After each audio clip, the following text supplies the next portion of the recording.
वाजतायत। या बुलेटिनची सुरुवात करूयात एका मोठ्या बातमीनं। वाल्मिक कराडचा आणखी एक व्हिडिओ समोर आलाय। वाल्मिक कराडचा हा व्हिडिओ बीड जिल्हा रुग्णालयातला आहे। बीडच्या मसाजोगमधील खंडणी प्रकरणातील आरोपी वाल्मिक कराडची तब्येत बिघडली आणि कराडच्या पोटात दुखायला लागल्यामुळे बुधवारी रात्री उपचारासाठी जिल्हा रुग्णालयात त्याला दाखल केलं। सध्या वाल्मिक कराडवर सेमी आयसीयू मध्ये उपचार सुरू आहेत। त्यामुळे बीडच्या जिल्हा रुग्णालयात 45 नंबरच्या वॉर्डमधील सर्व रुग्णांना दुसरीकडे हलवण्यात आले आणि सुरक्षेच्या कारणास्तव रुग्णांना इतर वॉर्डात हलवलंय। मात्र कराड उपचार घेत असलेल्या जिल्हा रुग्णालयामध्ये सीसीटीव्ही कॅमेरेच नाहीयेत। पोर्टेबल सीसीटीव्ही तात्पुरत्या स्वरूपात लावल्याचा दावा पोलीस प्रशासनाने केलाय। वाल्मिक कराडचा एक नवा व्हिडिओ समोर आलाय।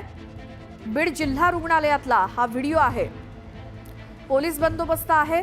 वाल्मिक कराडला सध्या सेमी आयसीयू मध्ये बीडच्या जिल्हा रुग्णालयात पोटदुखीचा त्रास होत असल्यामुळे ऍडमिट केलंय। बाकीच्या सर्व रुग्णांना दुसरीकडे सुरक्षिततेच्या दृष्टीने हलवण्यात आलंय। वाल्मिक कराडची तब्येत बिघडली, कराडच्या पोटात दुखायला लागल्यामुळे बुधवारी रात्री उपचारासाठी त्याला जिल्हा रुग्णालयात दाखल केलं। मात्र तिथे सीसीटीव्हीच नाहीत।